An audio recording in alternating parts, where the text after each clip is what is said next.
I'm an idiot with a lot of experience. So, what does that mean?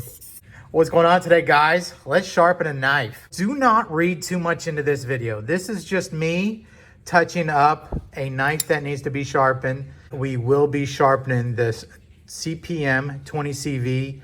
It is known for holding an edge, wear resistance, and toughness. I don't know how well these stones are gonna do. We're gonna go through the grits here, and I've been letting these soak. If you notice, there's no bubbles coming out of them. So we have 400, 1,000, and then we have 1,000, 6,000. I don't know why there's 1,000 twice. Little suspect. They're different colors. Maybe they're a slightly different grit. They did send these to me, full disclosure. Again, this is not a review. I have not been paid. This is just me wanting to sharpen my knife. I might do something wrong. I may not do it the way you do it. It's fine. It's fine as long as we get sharp knives. Let me show you this edge and we're gonna get started here. I do not want to waste anybody's time, including my own. This is still the factory edge on here. You can see where I have some flat spots here, right there, maybe right here at the belly, and just kind of here and there. No chips. ProTech did an awesome job with the heat treat of this CPM 20 CV. I've always liked this steel. My first real experience, if I remember right, was in the original XM18s from Hinder. As we get back into this knife YouTube thing, we will buy better and better stones. I put the Sharpie on there. That's going to tell me if I'm hitting all the way to the apex of my edge. This is more for demonstration purposes. I don't really use this Sharpie method anymore, but I used to. It really helps you establish that angle. I'm not looking to radically reprofile this knife or anything. I want to touch it up, but we do have to remove some steel. All right, so you can see I'm not getting all the way to that tip. This angle here looked like it was good. So tip number one, be careful on your bellies and your tip. A really good high quality 400 grit stone would cut really fast. You can see this is not, which is not a bad thing if you're learning how to sharpen. You may not want a steel that's gonna chunk out a bunch of steel when you're learning how to freehand. It might be better to start off with a budget stone, maybe something like this. I don't know. We're gonna find out. And I will give a proper review on these. I just feel like they need to get broken in and I need to see what they're capable of before I can give an assessment. A lot of you guys who have been around the channel for a long time know that I'm pretty thorough. I like to have a real opinion on something before I officially say something good or bad about it. So you can see I still need to focus on that a little more right there. Let's see this side. This side will need to get reprofiled, and that was even like that from the factory. But we're gonna match them up as best as we can without getting too crazy. Again, I just really wanted to touch up this knife so I can start carrying it again. This side needed a little more reprofiling than the other. Again, you can focus on the flat part and then work your way up to the belly. I don't count every single one side this, one side that. Trying to use up the whole surface area of the stone. The bigger the stone that you can afford, meaning more surface area, the more success you will probably have. For one, it's gonna remove more material quicker because I'm using the entire stone all the way across the flat area here. Also, you won't fall off the stone and scratch up your blade. Just showing you where I'm at right now.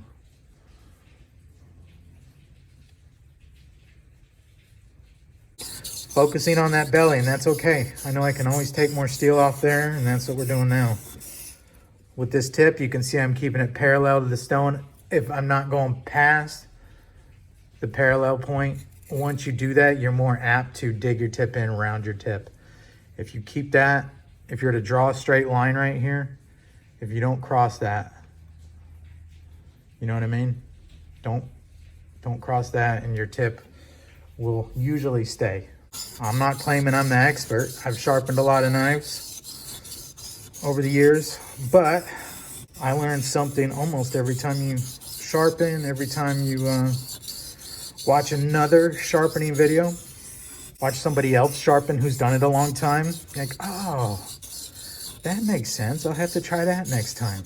And that's kind of what I wanted this video to be. These stones do give good feedback.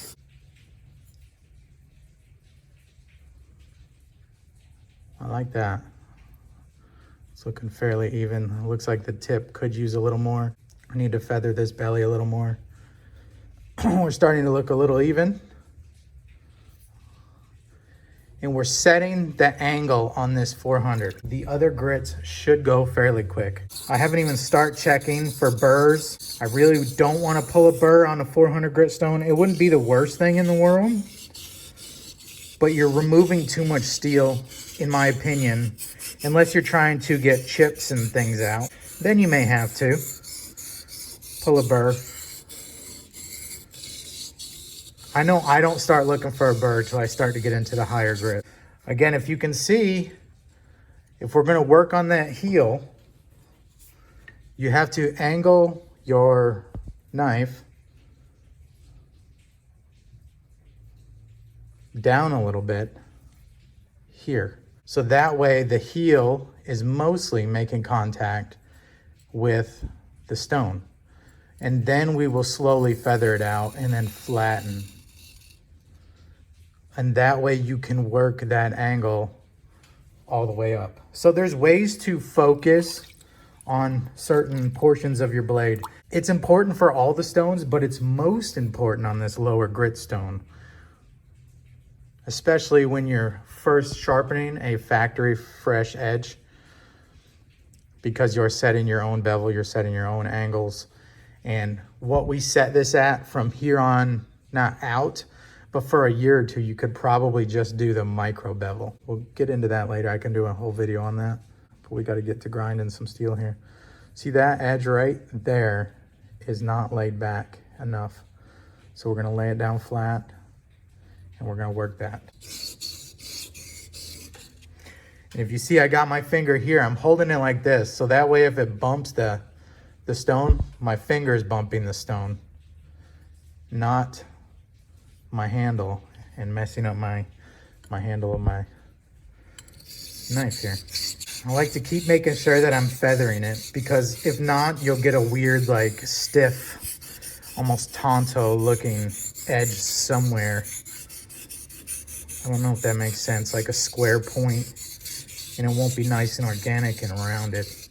It won't follow. If I focus too much here and then focus here, it'll start to get like a point in the edge. Looks like we still need some more there in that center portion right there. I've been working on it for about 5 minutes here off camera. Tedious with this 20 CV on this stone to reprofile. Stone like this to do this heavy lifting really should be diamonds. That doesn't mean I wouldn't recommend it to somebody who's new, somebody who's looking for an affordable stone. You can see it's removing steel from the knife, and that's what we're looking for in a stone. Obviously, higher quality stones are more consistent with grit, and they will remove everything faster. And I'm pretty happy with how we have this set here. I'm gonna do one more Sharpie on this grit stone here, and then we will move up the grits, and that should go fairly quick. So I want to make sure that these last few passes are actually getting all the way to the apex of the edge before we move up and grit. I'm not looking for a burr yet, but I am looking for some sort of sharpness.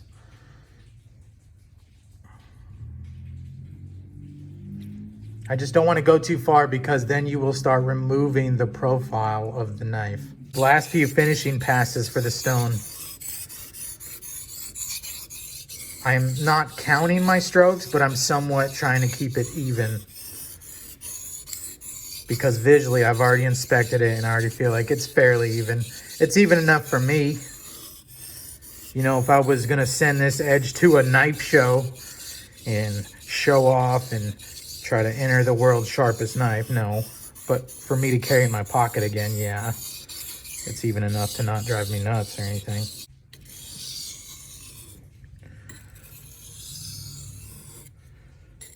One thing about freehand sharpening is the feedback from the stone through the knife to your hand.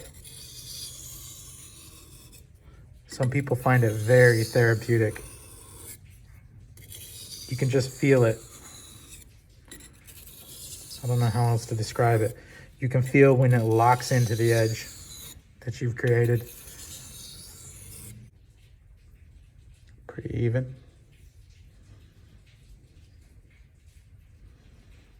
And pretty even. So let's go ahead and move up in grits. So we will just flip this stone over. We're gonna go from 400 to 1,000. Again, this should go pretty quick because we've already set that edge. And then I'll be looking for a burr somewhere around 1,000 and maybe 6,000. Realistically, I should have put another Sharpie on there. Again, in my real life sharpening, I don't really use Sharpies. I probably should do that more because it really does tell the full story. Some people leave this on there. What is it? There's one that's Swarf. And then there's one that's, what's the other one? There's Slurry and then there's Swarf. I think Slurry is the stone grinding off. That's the good one. A lot of people leave that, especially for polishing. And then Swarf is the knife steel, and that's kind of the bad one. But I don't know how you tell the difference. It just looks like a muddy stone. And some people like that muddy stone. I rinse it off just because I don't know, I grew up in a body shop. How I was taught is clean sandpaper just cuts quicker. So use sandpaper like it's free, like it costs you nothing, even though it's expensive. If you spend too much time doing something with old worn out sandpaper, you're just wasting your time. I like to keep a clean stone just because I like clean sandpaper. I'm sure there's gonna be somebody, several buddies, who are gonna watch this video and be like, yeah man, you're washing off, you're rinsing off all the good stuff. I don't know if you can see it, but I'm kind of focusing on like this portion, then I'm going to this portion, this portion, this portion, this portion, and just back and back. Still not counting strokes or anything like that. I don't do that to the end. I'm starting to feel a burr right here, which makes sense. We were just working on this side. So let's work on this side.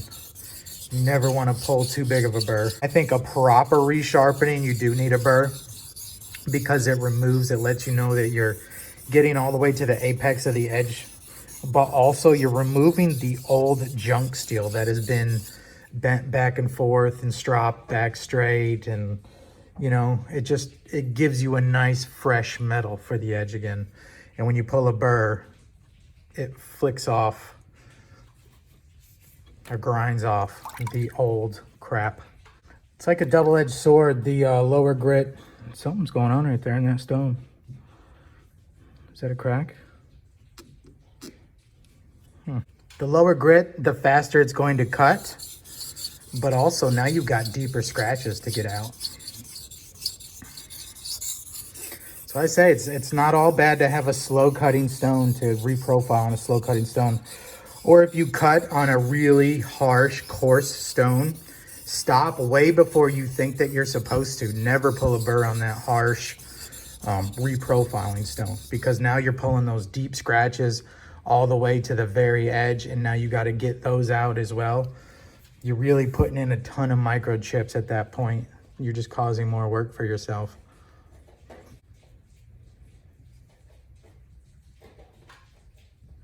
Looks like this belly could use a little more reprofiling there. So I'm gonna see if I can do it on this 1,000. I'm definitely not going back to the 400, I'll tell you that.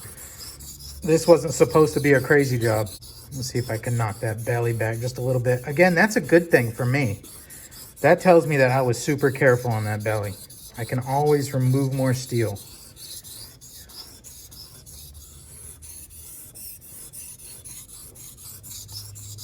Now I'm feathering it. I feathered it to the tip.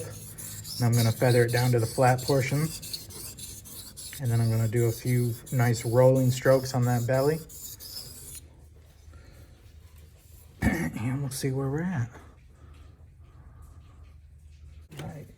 Sharpie, and then we're gonna move to the other 1,000. I like these nice fat Sharpies. Just get one that you're gonna destroy. Even get an old one that you've already used. You just bite it right down on the tip and pull it. Let's do a few more strokes on a nice clean stone. Again, I don't know if that's right or wrong. That's just what I do. I get pretty decent results. Nice rolling strokes here too. Up the belly to the flat. Now I'm focusing on the flat. Now we'll roll up the belly again, and then we're gonna focus on the tip. Not going past the parallel. If you could draw a line right here, try not to pass it. Every time you pass it, you're putting more pressure on the tip of the stone only, and it will round your tip.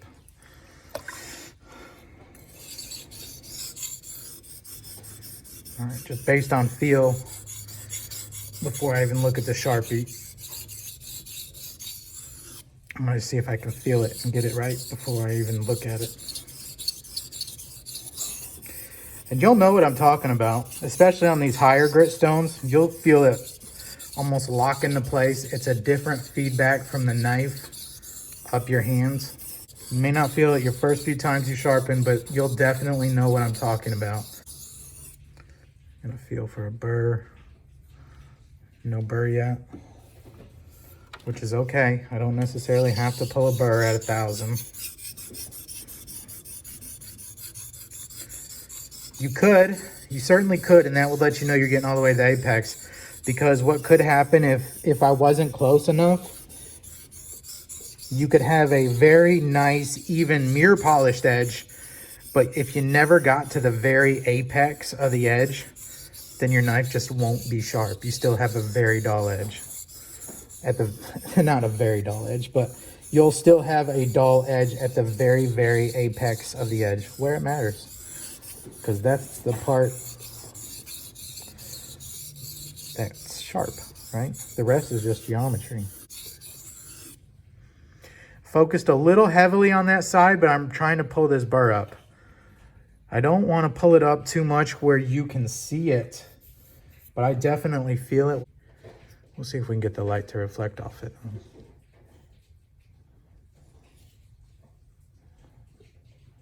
No. Maybe.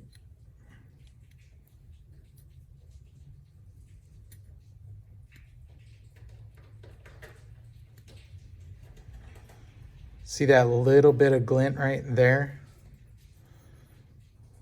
That's a burr. So I'm gonna start doing light strokes back and forth.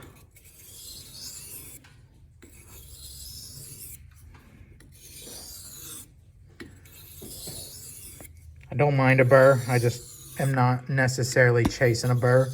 If you do, you want the smallest one possible, because we still have a few more grits to run through.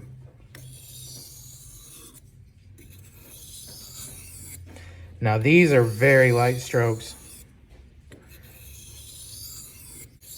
I'm not as smooth when I'm pulling it towards me on that tip.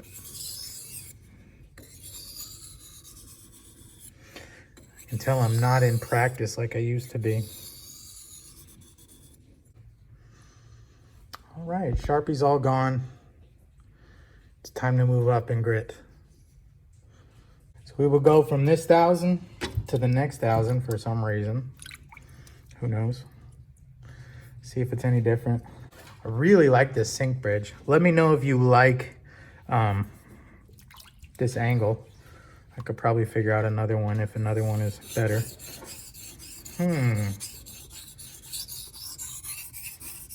Wow. Okay.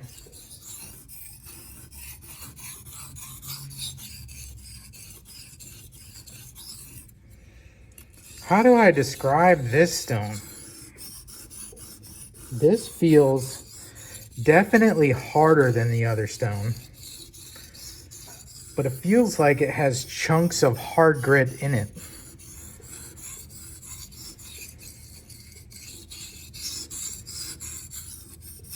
I don't know if that makes sense. The stone feels like it's a higher grit. The knife glides across the stone easier, but you can almost see it's like there's chunks in it. Do you see these, like, It almost feels like those chunks are digging into my edge. Dirt or something built into the stone. And maybe the stone just has to get broken in. You can almost hear it. It doesn't glide. Working that belly. And we'll go to the flat. Trying to use the whole surface of the stone. For one, that will help keep them flatter.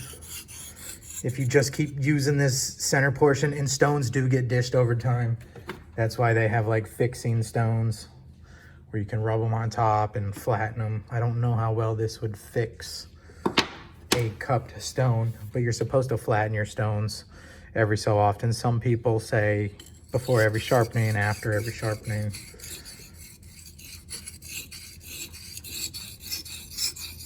I just do it when it looks like they need it, when they feel like they're obviously starting to cup, which some people might say that's too late. Without proper maintenance, that's too late. So again, not quite a tutorial. This is just me sharpening up a knife that I want to put back in my pocket again. Does that make sense? My sharpening videos always get the most criticism, and maybe rightfully so. I was never trained, just kind of, as I've sharpened over the years, have picked up things that I do, and that could be totally wrong. But if you end up with a sharp knife at the end of it, then I don't think that's very wrong. Just like somebody else,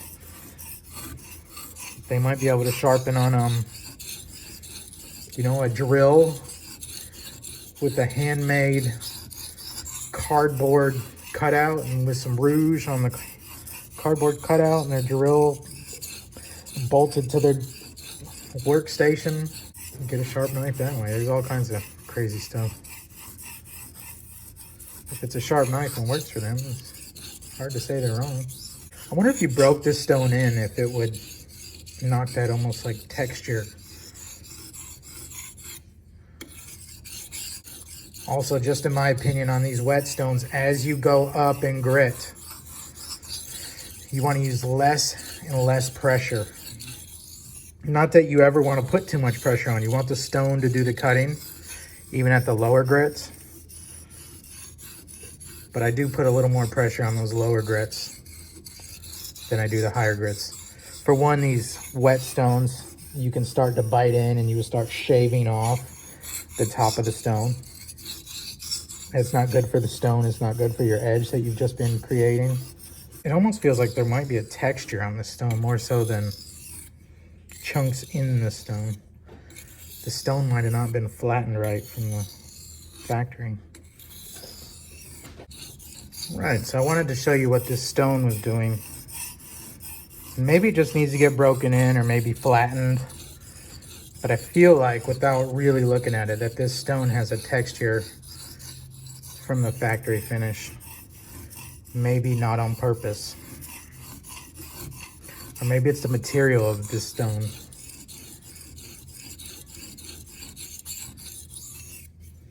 Definitely don't want to use it no more.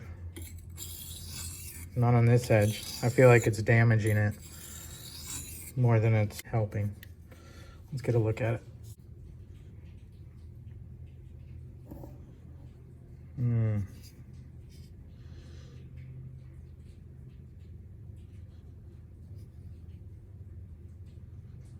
All right, let's go ahead and look at the stone. I think something in it. What's weird?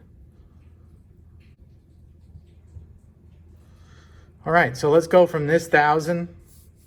I don't know if I'd necessarily recommend that blue side. All right, so let's go to the 3,000 over here.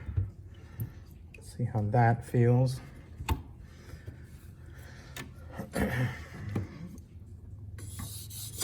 Holy shit.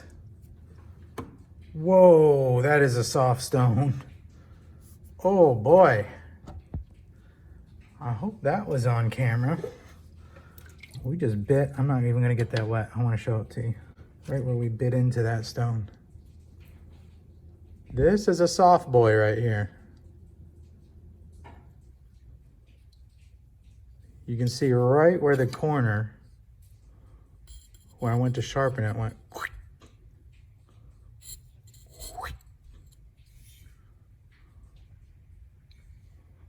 Oh my gosh. Let's see if we can avoid that section. And maybe I should run this flattening stone, this fixer stone. This came with one of the stones. I'll tell you what would even be better than this. Because I have it here, and this is not a review of these stones.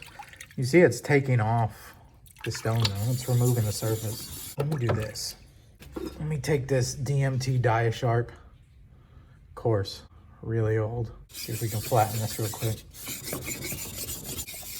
Trying to keep most of this plate on the surface of the stone to try to keep it as level as possible. I know there's probably a proper flattening technique, and there's probably something that I'm not doing right there too. Ooh, you can feel this stone just like, I don't know if I even want to use this stone, to be honest. We'll do it because that's what we're here for. We might be skipping this. The stone feels like it's falling apart. Feels like there's all kinds of texture right there. Maybe I'm not supposed to do diamonds on it. You can see it where it was sitting, but this is like the fresh stone. I just assumed because it's been sitting around so long that it had like a glaze on top of it. I'm gonna use their fixer stone. Well, I don't have time for this. I'm gonna take a couple swipes on it and see what it does. Really light, and another day I'll fix that. All right, rip edge. Rest in peace. Let's see what we can do here. This is a super soft stone, barely any pressure. Oh, that feels a lot better. Maybe that's all it needed was some flattening. This really does feel fine. I can tell the stone is soft. You can just feel that. You can feel the resistance from the feedback of the stone up the knife, which is okay. It means we're starting to polish, and that means we should definitely be starting to look for a burr. Ooh, you can feel it. When I raised it up just a little bit to get to the apex of that edge, did you see it try to cut into the stone? All right, let's not do that. Maybe it's just my technique. I don't know. Again, I'm not the expert. I'm an idiot with a lot of experience. So, what does that mean? It means you're just an idiot. Maybe I have built bad habits sharpening on ceramic for so many years and diamonds. So we moved on to the 6000. This kind of had the same thing going on that that green stone had. I've got to be super careful and just very light pressure. I really think that that's my problem. I'm pushing far too hard, even though I'm barely pressing at all. Just let's do knife weight alone. We'll see if that fixes it. Okay, knife weight alone. You can tell the stone is removing steel by the gray buildup that's on the stone. Very light touch on this light high grit stone here. Can't wait to see if it's actually polishing it. It does almost feel smoother if I let that stone get muddy like that, so I think we're gonna go ahead and try it. Leave it muddy. I'm not gonna rinse it off. I might have to add more water to it, but I'm gonna try this muddy stone thing and see what it does. I don't know if I'm making a big mistake or not. You guys tell me below. Do you like muddy stones? Swarf or slurry, what's the difference? What's the benefits, pros and cons? Educate us in the comments below. I know there's people out there who have way more experience than I do, and I'd like to hear their thoughts. All right, let's go up to the next one. 8,000. That seems to be a little better, but I don't know, man. These aren't entry-level stones. They are removing steel like they're supposed to. Do not read too much into this video. Seriously. I'm not super experienced with wet stones, like true wet stones like this. There's people who can, and I want to do some of those. There's people who can get a sharp edge off a brick in a window in a truck or something in your car.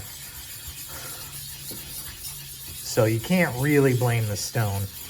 One of my challenges I want to do, if I can figure out these stones, is to go back to one of my first stones I had when I was a kid and see if we can get a sharp knife off of that. That'd be a fun challenge. All right, I feel like this thing's pretty flat. We can work with that. You can see how clean it is. All right, knife weight alone, buddy. Don't overdo it there, Hercules. I'm getting a little impatient. It's been about an hour and a half my time, which is way more than I wanted to spend just getting an edge on this knife. Might have been foolish of me to think though, try out new stones. Reprofile the edge somewhat. All right, so I'm gonna be looking for a burr here real soon. I'm a little scared too because to pull a burr, you can almost start to set a micro bevel if you want to, which would mean if we've been sharpening at this angle the entire time, for the last few passes, you can turn it up just a little bit on both sides. Few very light passes because your edge is already, at least the way I do my angles, is usually already fairly thin and you don't want to overdo it on that micro bevel. But for my own personal knives, usually I will go total V edge on the first sharpening like this. From factory edge, the first sharpening, I would do a V edge. And then when it comes time to touch this knife up, that's when I'll set the micro bevel. So I'm like trying to conserve as much of the knife steel as I possibly can. The feedback on the stone feels good. It just feels soft, like it could bite in at any time. Right there, I can almost feel it trying to. I kind of wanted to keep that slurry. There is a Zen art feeling. It's almost like meditation. I guess what the people would call flow state. I'm just trying to get that wet. I'm just gonna try to keep this muddy stone and see if that helps polish up the knife at all. Is this our last grit? If we're breaking all the rules anyways, for me, I'm probably gonna hit that Spyderco Ultra Fine real quick too.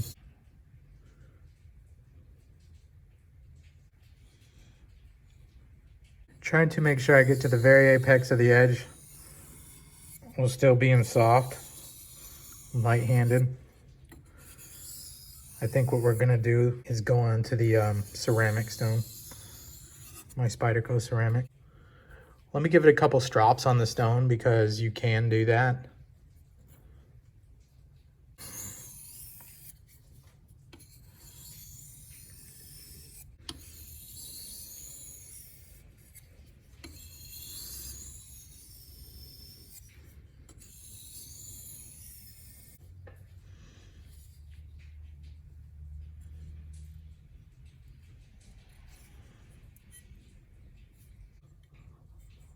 It's biting.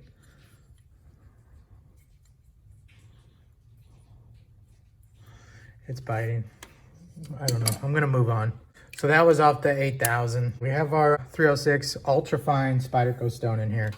Tried and true, many, many years on this thing. Love this stone for touch up. Love this stone for even setting micro bevels. That feels like it has grit. Oh no. You don't want any grit. So this contaminated water, contaminated blade, need to make sure that's clean, especially if we're gonna try to get a mirror edge. All right, I wiped off the stone and blade real good with my t-shirt. So I'm sure that'll get her done. Wow, what a difference. When this stone was brand new, I could get hair whittling sharp coming straight off of this ceramic stone. So no stropping. I believe I did it in one of my very, very cringe-worthy early sharpening videos where I was in a bathroom. You can just see that starting to polish that up.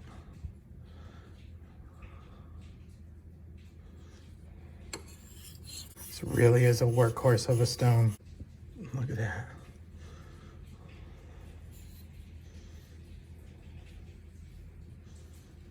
Isn't that crazy? I've been preaching and preaching probably to the choir about how good this Spyderco Ultra Fine stone is. I know some people don't like ceramics. To me, it's mega results. You can really touch up a knife quickly on it. Once I've set the bevel and you clean this stone, it's nothing to do this to the micro bevel.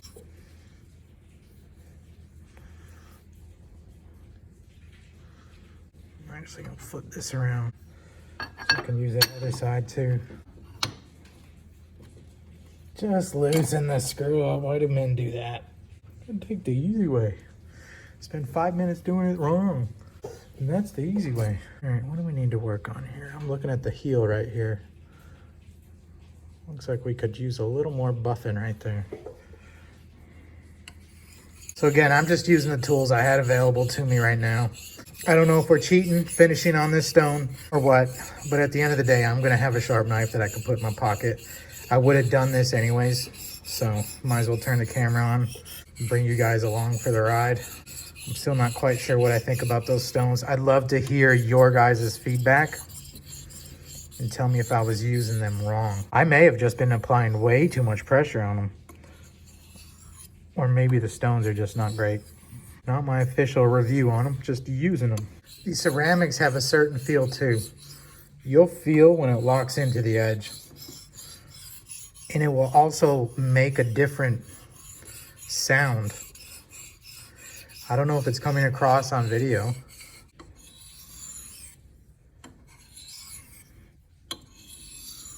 These last few strokes, this is just knife weight alone. If you wanted to, we could strop.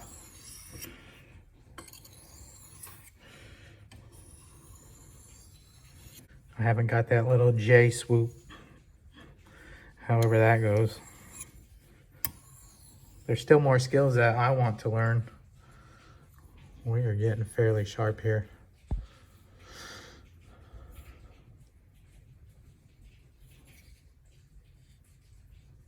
That tip looks like we could buff on that just a little more. Let's do that right there. I think that little bit's gonna come out in the strop. So here's what we're left with. That Spyderco stone really did do a lot of the heavy lifting on the finishing work. I'm okay with that. I didn't want this to be a tutorial video or quite a sharp pebble review. I was just bringing you guys through as I needed to sharpen this knife to put it back in my pocket. And I also wanted to test out those sharp pebble stones that they sent me. So we will do an official review later. I don't know how well this is gonna cut with no stropping. We'll do a stropping video next. Not too shabby. Let's see.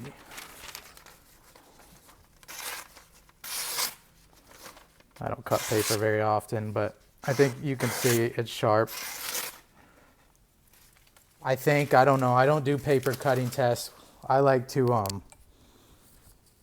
do a thumbnail test. That's my big thing. If you put knife weight alone on it and do different angles, will it stick to the back of your nail? You can also, it'll cut up your nail. So you can also do it on a pen or a Sharpie or something like that. If you feel it stick and bite in, for me, that means I can carry it in my pocket. That's just a very quick way to test sharpness.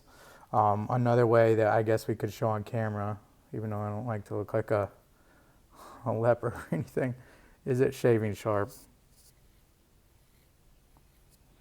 Yeah, it'll be better off of the strop for sure. And I don't want to go too much more.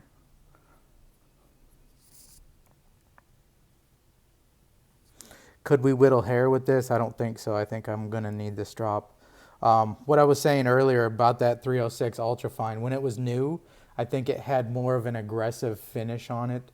And maybe going back and me resurfacing that with some coarse diamonds or something like that would bring that more aggressive surface back to the 306 Ultrafine. Although I'm okay if it doesn't whittle coming off the stone. Most stones don't do that. So that's where the strop would come in, and then we can continue to go up and up the grit. And again, if you was doing a world-class sharpening job, you might want to work on that 306 Ultrafine more. When you see something like this in the tip, you may want to go back and start on the lower grit stones and polish that out a little more and then work back up the grits again. It can just take ages, and I have learned over the years that that little bit of not polished area does not matter to me in real world life. Actually, I'm more apt to not use the knife if I got too crazy with the edge, because then to touch it up, I'm going to get crazy again, and then it's just a pain in the butt. Does that make sense? It's a little bit of madness, a little bit of OCD, but I think most of you guys can understand. The easier it is to sharpen your knife, and maybe even the less you can let go of OCD wise, you might be better off in the long run. At least I am, you know. I just need something sharp that will go in my pocket and continue to work. So stay tuned. I have that balsa wood stropping video coming soon. We will continue to feature this knife, and then we're going to keep on sharpening more and more knives. I actually have another set that was sent and is here. We'll be testing more and more products out. We're going to do more and more sharpening videos, and I definitely have more knife It's been a long video, guys. We have a knife review video on the way of this guy and many more. Odd way to end the video, but stay tuned, guys. Thank you so much for hanging out. Drop me a thumbs up if you like the video, if you want to see more like this. This video took a long time to put together, to edit. There's a lot of effort, but these are some of my favorite videos to make. They really, truly are. Sharpening is an art. So there's no, in my opinion, right or wrong way to do it. Whatever works for you, stick to that. But I feel like it always helps me to see what other people's process is and their theories and their results and things like that. So a lot more videos on the way. We're going to be tackling some maintenance stuff and all that. So just stay tuned, subscribe if you're not, and I do appreciate you. See ya.